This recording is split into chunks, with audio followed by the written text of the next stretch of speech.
everybody, it's Randy with Carchaeology, and today's video I'm going to focus on Rose, the 1956 Imperial. So follow along. Let's see what her future holds. So if you've been a follower of the channel for a while, I'm sure you've seen the videos on Rose. If you haven't, go ahead and stop now. Go back and check out the videos on the find of this car, the initial detail of the car, the first start, as well as the installation of the new tires. It kind of helps to put things into perspective when it comes to seeing how far this car has come while it's been here at the lab. Now, I've decided that I'm going to stop with Rose right where she is. I'm not going to take her any further. The goal now is to find a perfect new home for this fantastic American automobile. Now, normally I like to take them a little bit farther than I did here. I like to get them up and running and driving and fully operational, detail complete, etc., etc. But I'm a bit overwhelmed with projects going on here at the lab, and Rose is really large. In fact, I could probably fit 2 dune buggies in the same spot that Rose takes here in the lab. And I'm obviously focusing quite a bit on those cars because I've got a couple of spectacular projects to dive into, including one that is a new old stock body that was stashed away in 1970. Its original owner had gone off to Vietnam and never returned, and the car has sat ever since. Now that's a car I really want to get into, and I want to do a complete build on that one, and it's not gonna be cheap. So I've got to raise a little funds, clear up a little room, and Rose, well, I think it's time for her to go. So there's still a lot of cleaning and detailing and stuff to do. I've done nothing to the interior of the car since bringing it here, other than sitting in there and turning the key and hearing that Hemi roar to life, which it does. We did get the engine running. That's awesome, but it's still going to need some auxiliary stuff done. The exhaust needs to be done. Power steering needs to be dealt with. The brakes need to be dealt with. But we know that the engine is good, and that's a really good start. I've done a fair bit of detailing on this car to try to bring that original paint back to life, and you can see it's actually got a pretty nice shine to it. Now, I've only done about half of the car with the full polish. The other side over here, well, it's still a little chalky, but I know with a little bit of effort, it'll look every bit as nice as it does on that side, and if you dive in a little bit deeper, it may even shine better. I've got new tires for it all the way around, but I've only mounted up the ones on the driver's side. But they're brand new Cokers. They were pretty expensive, but definitely made the car look fantastic. The dash is all complete. The electrical in it all seems to be quite good.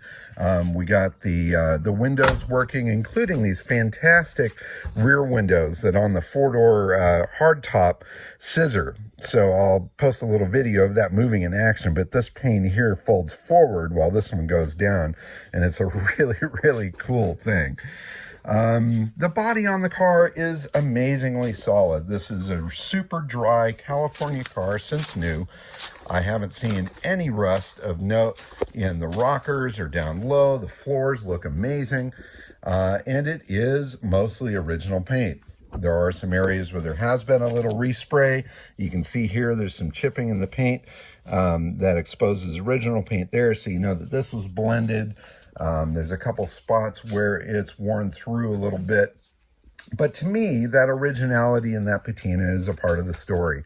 I don't know if I would ever restore this car or repaint this car. I think it's better to leave it as an original car and just detail it within an inch of its life and preserve it for generations to come. In any case, I've had my fun. I've gotten it as far as I have here, both myself and with the help of my buddy Garrett, who has come and worked on the car. And I'm a little sad to stop it midway. But really, I need some space, and I could use the funds. This is a huge automobile, and it takes up a big space here in the garage. In fact, it's almost 2 dune buggies long, and I've got some dune buggies that I want to work on this summer before we get into winter months and that sort of thing. Not that it matters a whole ton here in Southern California, but you get my point. So Rose, the 1956 Imperial, is up for grabs. Now I'm wrestling with what to ask for it. That's always the question, right? What is the car worth? Now, I think if Rose were done, right, all the detailing done, mechanically sound, interior cleaned up, maybe some light replacement of items within the inside, but fully operational and detailed up nice, I think it has a value of maybe 20 to 25 grand. In fact, I got 25 grand out of a 57 Imperial, four-door Southampton, very similar to this. That was an all-original garage find. It went overseas for that kind of money, but the owner is absolutely in love with it, and he replaced a car that his father had when he was a child. And so it certainly found the right home, even though it's in another country. And this one may end up in another country as well. You know, there's a big following for these cars in Northern Europe, Sweden, Norway, Germany. A lot of people over there that are into the big four-door machines. And there's always a chance that it'll stay here within the U.S. as well. So I'm wrestling a little bit with what to do with it. Do I post it up on eBay, just kind of see what the highest bid brings? Do I share it with you guys first and see if there's any of my viewers that are interested in taking on the project? And that's kind of what I'm doing here. So, you know, as far as putting a sticker price on it, you know, I'm going to say 12 grand. It's certainly a reasonable price for a car in its condition. I think there's a lot of upside for somebody if they wanted to take it to the next level. And it's not reaching too deep in anybody's pocket. But whoever's going to buy it has to be the right home for it. It's not just about the money. It's about seeing this car preserved and saved for future generations and hopefully enjoyed on the open road. Maybe I could ask a little bit more for it. 14, 15, heck, I don't know. But if there's a viewer out there that's interested in this fantastic car and is willing to give me 12 grand for it, I would be happy to see it out of the lab.